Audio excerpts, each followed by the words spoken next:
বলেন তো মায়েরা কি প্রয়োজন আছে? এই জগতে কীর্তন তো অনেকে গায়, কি দরকার আছে এত খরচ করে, এত অর্থ ব্যয় করে, এত দিন ধরে এই হরিনাম সংকীর্তনের আয়োজন করব, ভক্ত সেবার ব্যবস্থা করব, কেন? তাতে কি লাভ হবে? বলে লাভ আছে। লাভ যদি না থাকতো কলির মানুষ কি হরিনামে পাগল হতো? লাভ তো অবশ্যই আছে। তাহলে লাভটা কি? গোলকে বসে আমার রাধারানী গোবিন্দের কাছে প্রতিজ্ঞাবদ্ধ, বধূ আগত কলিযুগে যদি আমার একজন ভক্ত হরিনাম সংকীর্তনের জন্য, ভক্ত সেবার জন্য যদি কিছু অর্থ ব্যয় করে দেয়, রাধারানী প্রতিজ্ঞাবদ্ধ আমার প্রাণ গোবিন্দের কাছে, জানো বধূ, সেই ভক্তের হৃদয় ব্যাংকে আমি আমার গুপ্ত চুরি করা সম্পদ আমি তার ব্যাংকে দিয়ে আসি। তো মায়েরা, রাধারানী যে ধনের কথা বললো, সে ধনটা কোন ধন? সে ধন চোরেরা চুরি করতে পারে না, যে ধনে কোনদিন লুট করা যায় না, যে ধনে কোনদিন অপহরণ করা যায় না, যে ধনের নাম হলো কৃষ্ণ প্রেম। এই কৃষ্ণ প্রেম ধনে যদি একবারে ভক্তের হৃদয়ে ভান্ডারে জাগে, আমার রাধারানী কি বলে জানো? আমি তারে ভিতরে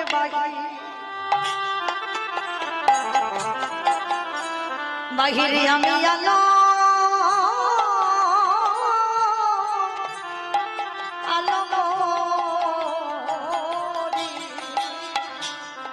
যে জন হ কৃষ্ণ বলি,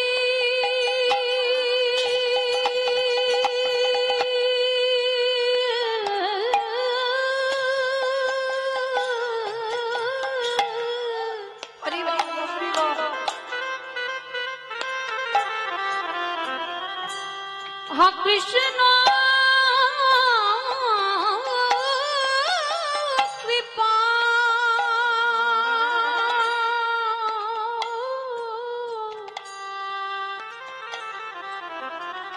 কৃপা করো বলে কাঁদিতে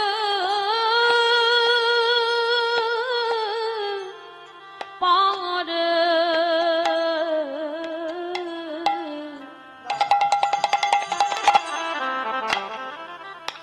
সেই ভক্তের ভিতরে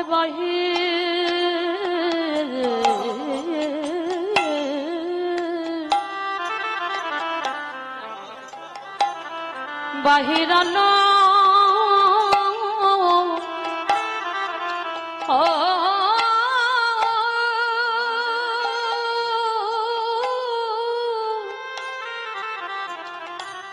আলোক।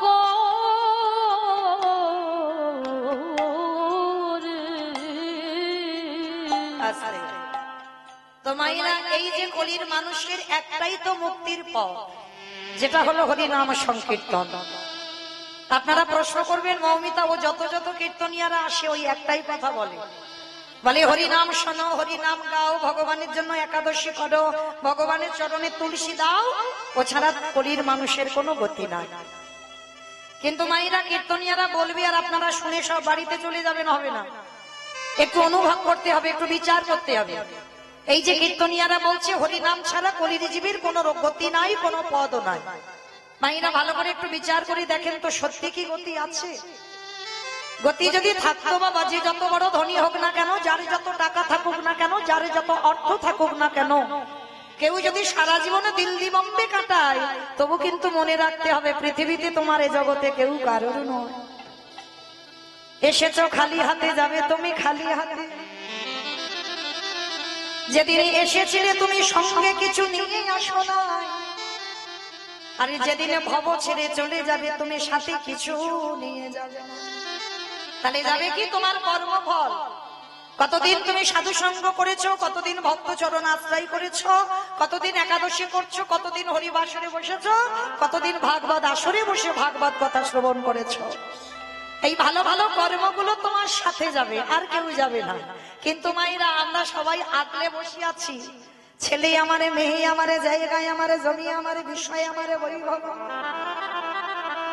কিন্তু যতই আমারে আমারে করো না কেন, একবারই যদি বাঁশি বেজে যায়, পড়ে থাকবে সরকারি খামা।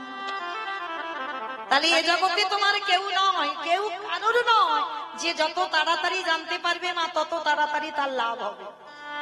তাহলে এসেছো একা, যাবে একা, তবে মা আমি মৌমিতা একটা গ্যারান্টি দিতে পারি, আর একজন তোমার সাথে যাবে। সে কে জানো? সে বড় লোক হোক আর গরিব হোক বাবা, যার বাড়িতে আছে তো খুব ভালো, আর যার বাড়িতে নাই দুটো জিনিস ভাড়া করতে হবে, একটা হলো খোল, একটা হলো করতাল। আর পিছনে বাজলে বলো হরি হরি বল, বলো হরি হরি বল। কি মাইরা আপনাদের এদিকে বাজে তো? আচ্ছা, তাহলে আপনাদের এদিকেও বাজে, আমার ডায়মন্ড হারবার এলাকায়ও বাজে। তাহলে ভালো করে একটু হিসাব করে দেখেন বাবা, বাস্তবের সঙ্গে মিলিয়ে দেখেন। ঠাকুর বিসর্জন করতে যাচ্ছ তখন বড় বড় ডিজে বক্স বাজছে, বাজছে না? এখানেও বাজে। বাহ, আমাদের ওদিকে এমন বাজবে বাবা যেন হাত ব্লক হয়ে যাচ্ছে। তাহলে ঠাকুর বিসর্জনে যাচ্ছ তখন তুমি বক্স বাজিয়ে বাজিয়ে যাচ্ছ, আর যেদিন আমাদের দেহ বিসর্জন হবে সেদিন কি লরিতে করে একটা বক্স বাজিয়ে বাজিয়ে গেলে হতো না? নিশ্চয়ই হতো। তাহলে হচ্ছে না কেন? এই জায়গায় চৈতন্য মহাপ্রভু শিক্ষা দিলেন, ওরে কলির জ্ঞানন্ধজি ভালো করে পিছনের দিকে তাকিয়ে দেয়, এসেছিস খালি হাতে যাবি খালি হাতে, তাহলে সাথে যাবে কি? তো এই হরি নামে যাবে। আমাদের পচা দেখো দেহ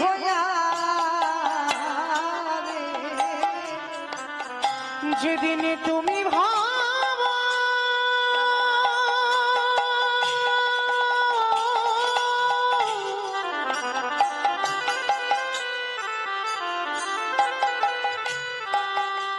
যেদিন তুমি ভাবো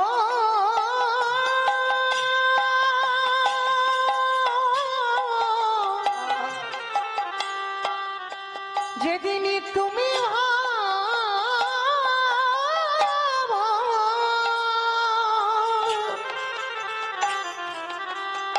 ওই ভাব পারে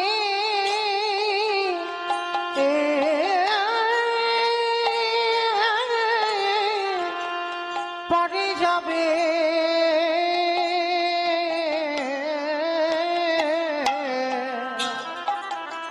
সেই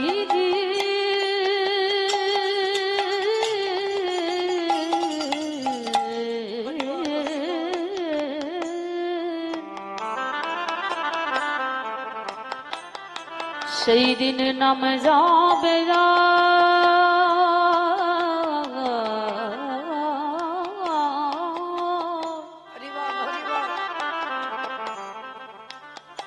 আর পচা দেহ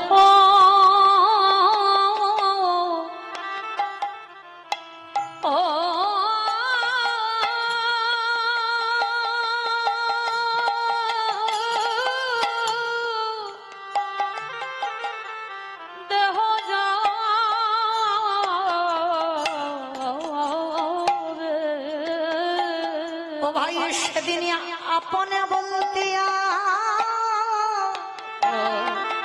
আজ দেহ থাকবে না, যেদিন খাঁচা ছেড়ে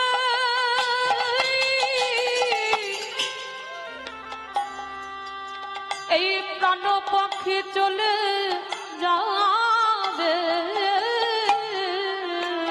ও ভাই আমরা জেনে নিয়ে এলাম, ভব ছেড়ে তেমনি গেলাম, একেবারে কৃষ্ণ বলে নানা কাঁদলাম না রে।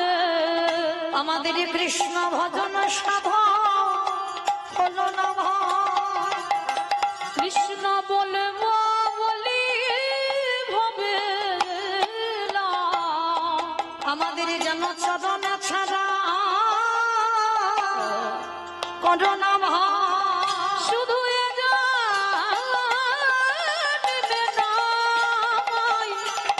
প্রতি জন্মে জন্মে দয়াল ওই চরণে আমি আমার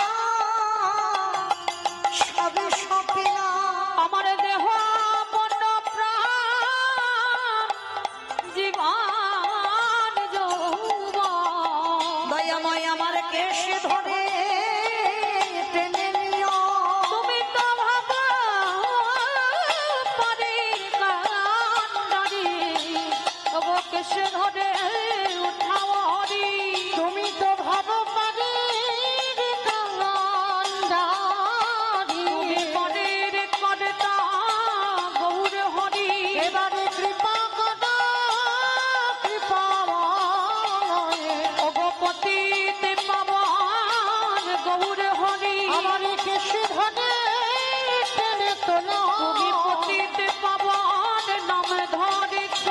বলি আমার কৃপা করো প্রভু, বলে আমার মতপতি করো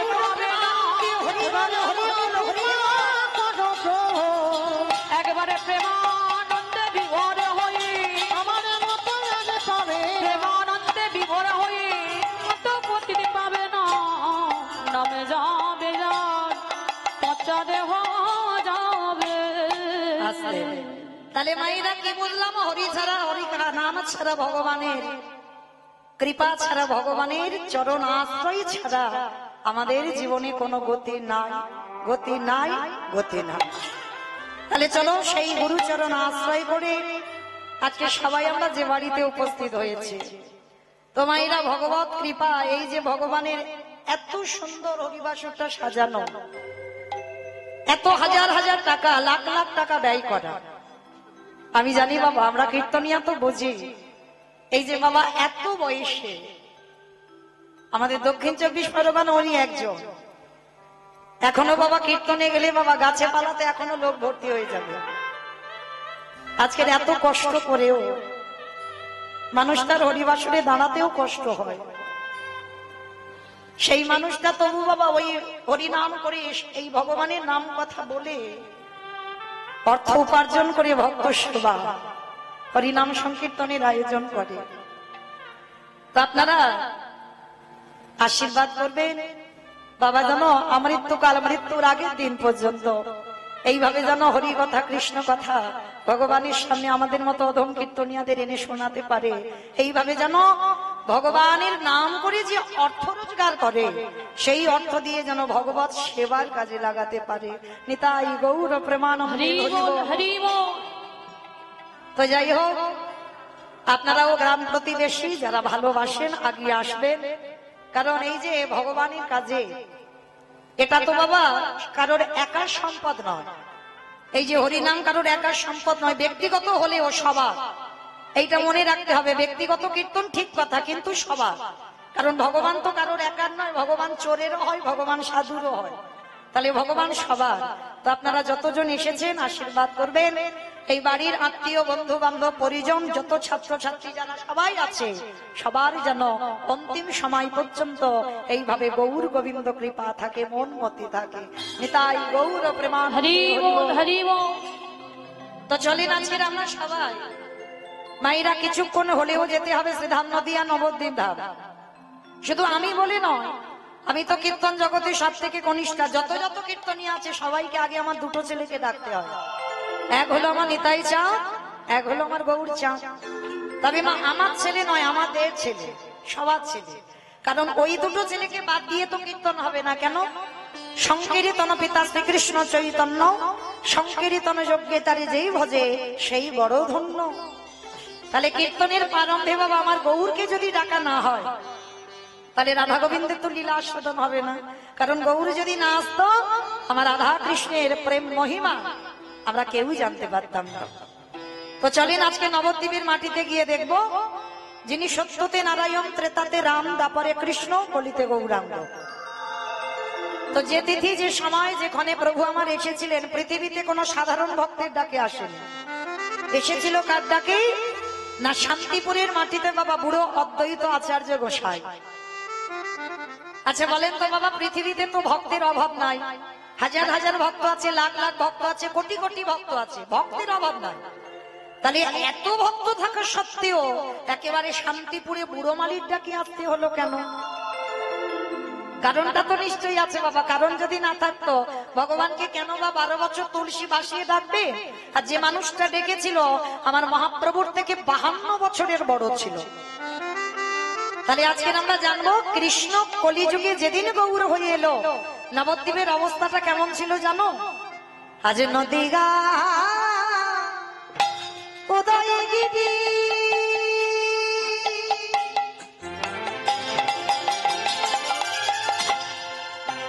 পূর্ণ চন্দ্র গগর হরি, ওই নদী গায় উদয়গিরি। আমায় একটা কথা বলে নি, ঝগড়া করতে গেলে প্রথমে করে নেওয়া ভালো। আর মা মাঝ রাস্তায় গিয়ে যদি ঝগড়া করি তাহলে তো মারামারি হয়ে যাবে, তাহলে আগে ঝগড়াটা করে নি। এই যে কীর্তন, কীর্তন শুনতে গেলে ভগবানের জন্য একটু কাজকর্ম করতে হয়। কি মা জানেন তো কাজকর্মগুলো কি কি? শঙ্করধ্বনি, উলুধ্বনি, আর যাদের দুটো বাহু আছে প্রেম সে আত্মনিবেদনম। কি মাইরা সবার হাত এসেছে তো? কই একবার দেখান তো। নিতাই গৌর প্রেমানন্দে হরি বল, হরি বল। বাহ। কই দেখি একটু প্রেম সে উলুধ্বনি দেন তো দেখি একবার। আজ নদী গা উদয় দিবি আমার গোড়ালি গুনা গুনা গুনা গোড়ালি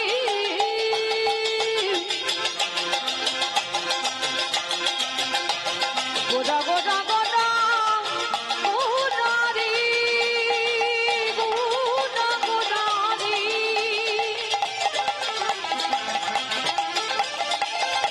ওই নদীর আর চাঁদে গোড়া আমার আমার তারে নিতাই গৌর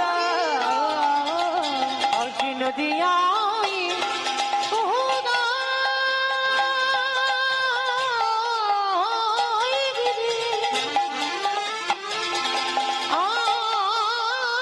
আরে পূর্ণ চন্দ্র গৌরী হরি কৃপা করি হইল উদার আজ কৃপা করে হইল উদার কৃপা করে হইল হইল সোনার নদিয়ায় প্রভু উদয় হলো।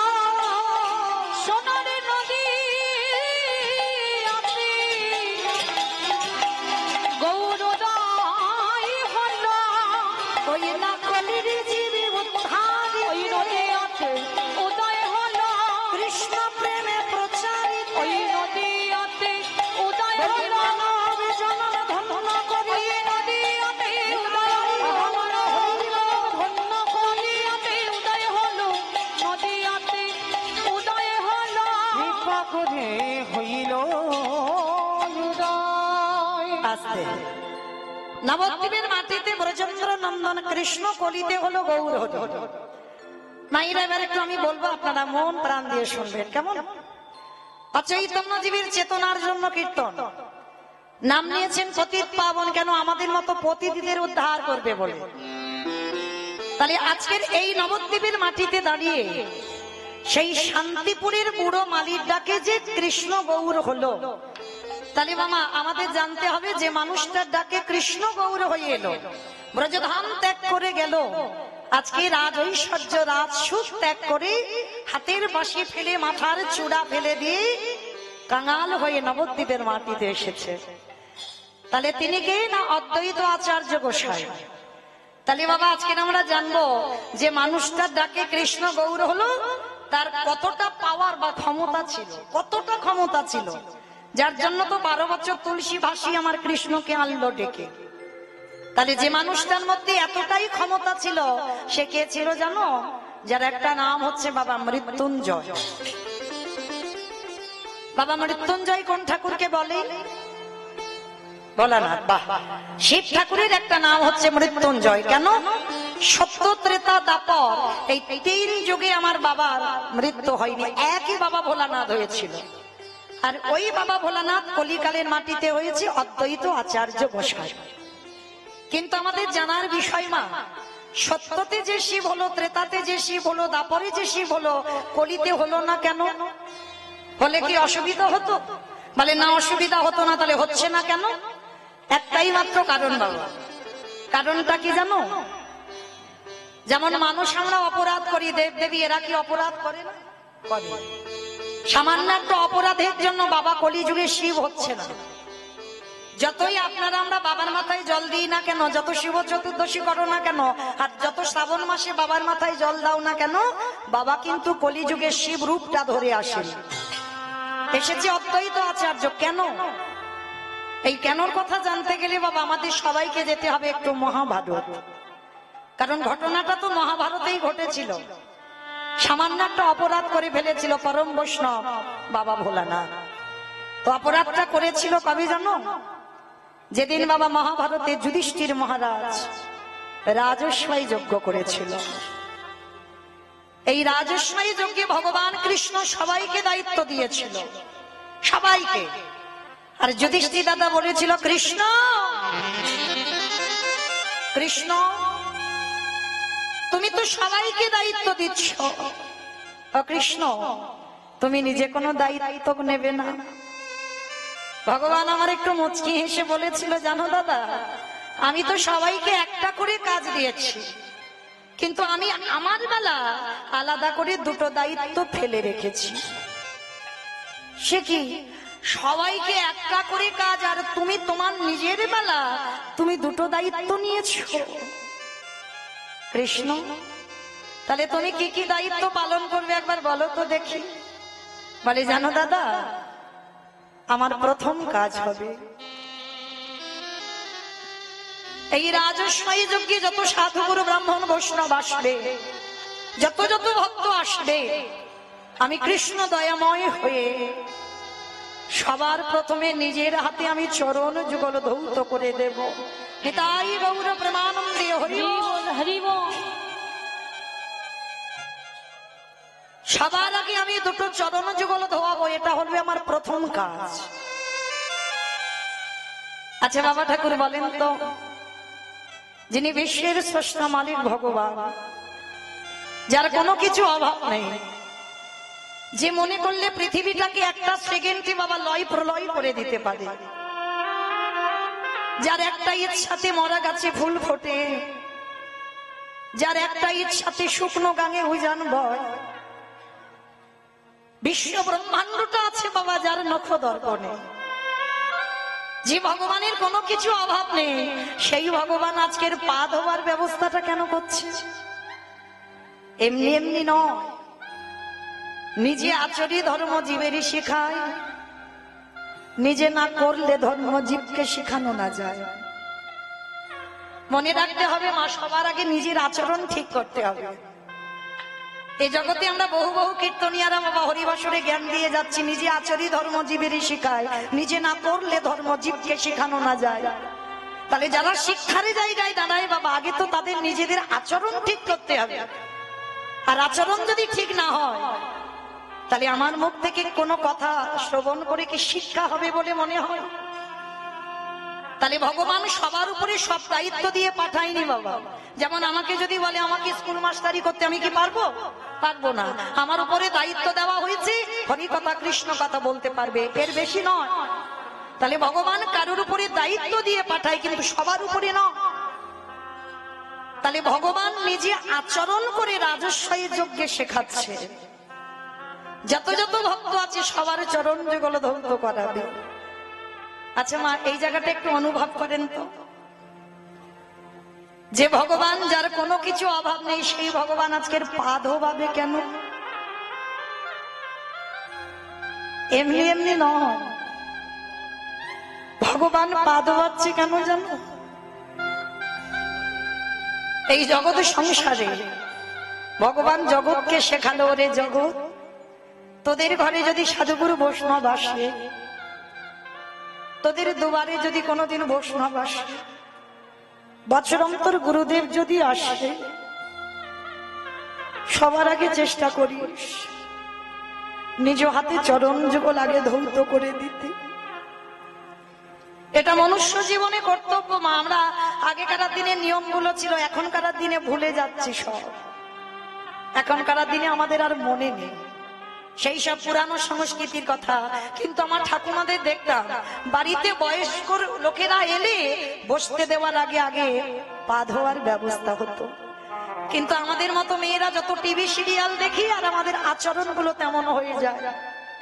কিন্তু মনে রাখতে হবে মা, এগুলো ভুললে হবে না। ভগবান কৃষ্ণ রাজস্বাই যজ্ঞে নিজে আচরণ করে শিক্ষা দিচ্ছে।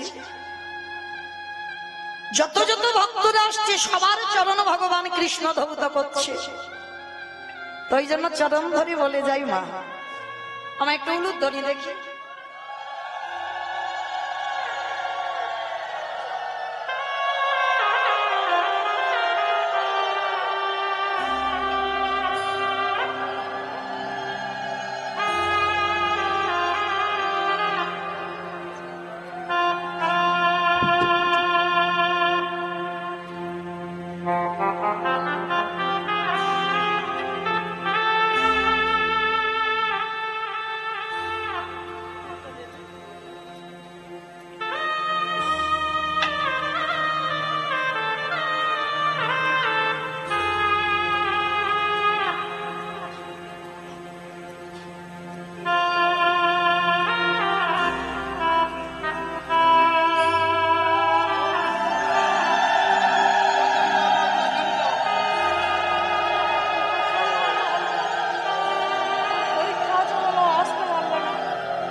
নিতাই গৌর কৃষ্ণ প্রেমানন্দে। হরি বল, হরি বল, হরি বল।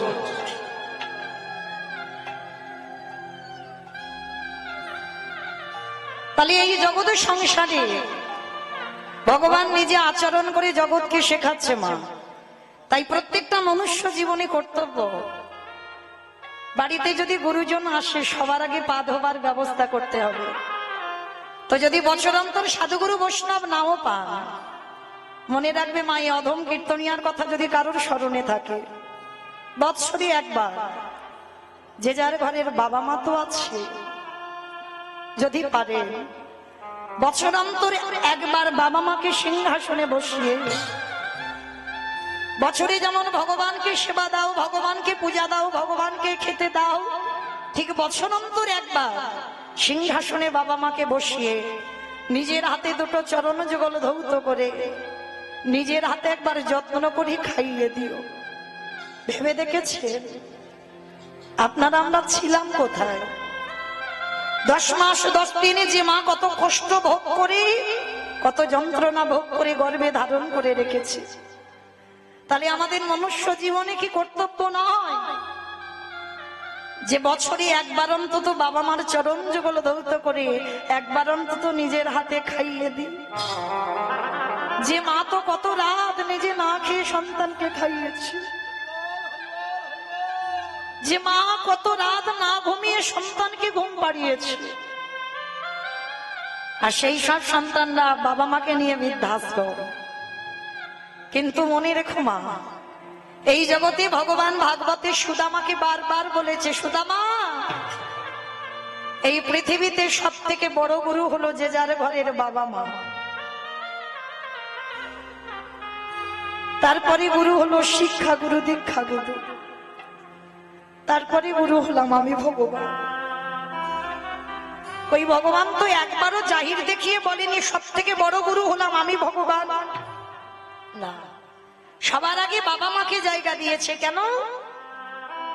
কারণ সব থেকে বড় গুরু তো যে যার ঘরের পিতা মাতা, তারপরে গুরু হলো শিক্ষা গুরু, দীক্ষা গুরু, তারপরে গুরু হলাম আমি ভগবান। তাই ভগবান রাজস্বী যজ্ঞে আচরণ করে শিক্ষা দিলে, ওরে কলির জীব তোদের ঘরে যদি গুরুজন আসে সবার আগে পা ধোবার ব্যবস্থাটা করিস। আর ভগবান শুধু পা ধোবানো নয় বাবা, আরো একটা কাজ করেছিল। কি কাজ জানো?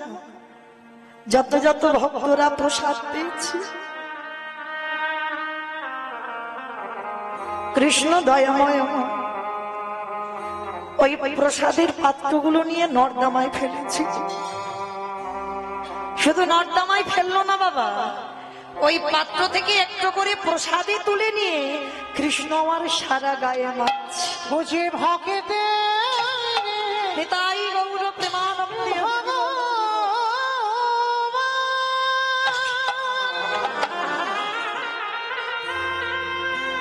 বুঝে ভকিত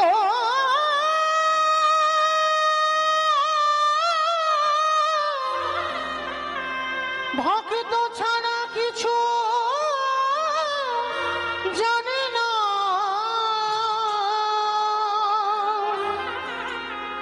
তাই তো যুগে যুগে ও যে ভক্তের কাছে ছুটে আসে। আড়ালে যেই না ওই এতগুলো গায়ে দিচ্ছে, যুধিষ্ঠির মহারাজ বলল, কৃষ্ণ কৃষ্ণ ভক্তদের চরণ ধোয়াচ্ছিস, মেনে নেওয়া যায়। ভক্তদের এঠো পাতাগুলো নর্দমায় ফেলছিস, মেনে নেওয়া যায়। কিন্তু কৃষ্ণ ভক্তদের এঠোগুলো নিয়ে তুই গায়ে মারছিস কেন? ভগবান কথাটা শোনার সঙ্গে সঙ্গে বলেছিল, দাদা গো, এই জগৎ সংসারের মাঝে সবাই অপরাধ করে, সবার বিচার আমি ভগবান করি। সবাই তো পাপ করে, কিন্তু জানো দাদা এই জগতে আমি হলাম,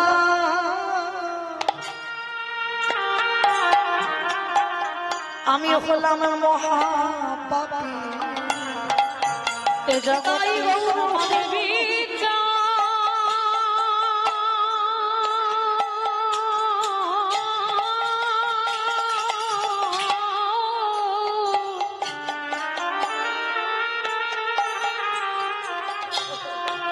এ জগতে সবার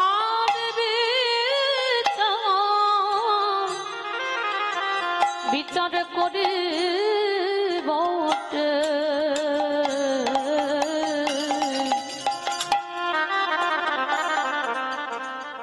এ জগতে আমি হলাম